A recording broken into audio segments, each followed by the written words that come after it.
Hello and welcome to today's presentation. Previously, we have discussed about decision models and how that can provide accurate prediction based on the training provided by your team on your data. Then we went through a few narratives through our assistant that helped us via MCP to achieve some goals. And today we will focus on the agentic workflows. These are very interesting to use whenever we want to achieve a complex objective which requires um, different tasks to be done, but also it will be automated. So as opposed to the assistant, which would be best for on-demand activities, the agentic workflows would be very good whenever you want to automate a complex task. For today's example, I have two AI jobs here. We'll first start with this one, user reported emails. The first thing I did was create a decision model for emails that will predict me if the email is phishing, legitimate, or spam. I do this because if I don't do this and I have hundreds of emails per day and I trigger the agentic workflow for everything,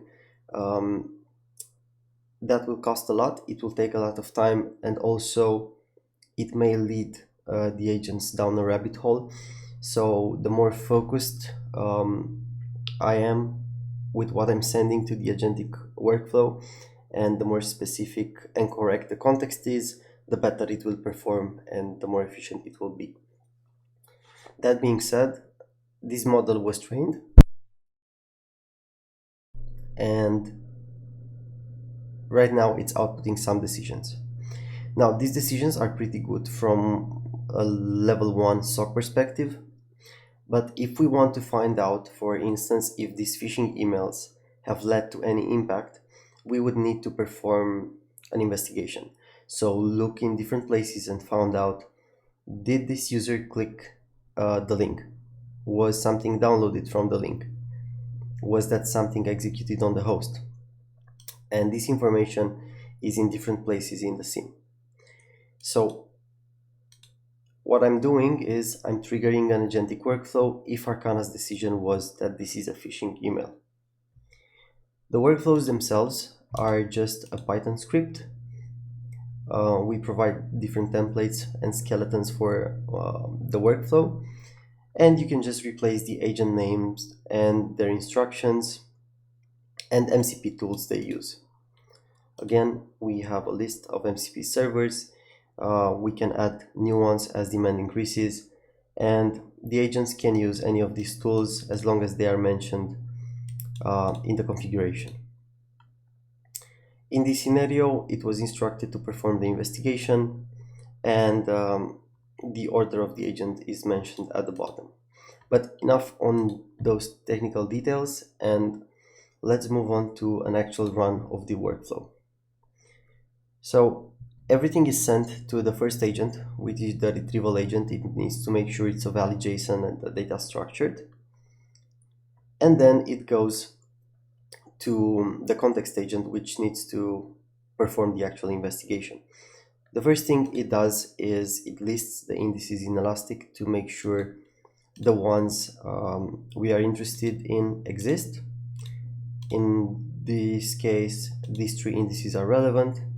It then performs the searches based on the initial email information, fetches the results for, again, for DNS lookups to find out who clicked it, file downloads, and host executions.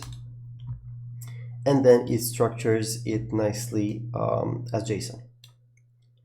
At the end, we also get an agentic summary of the investigation performed.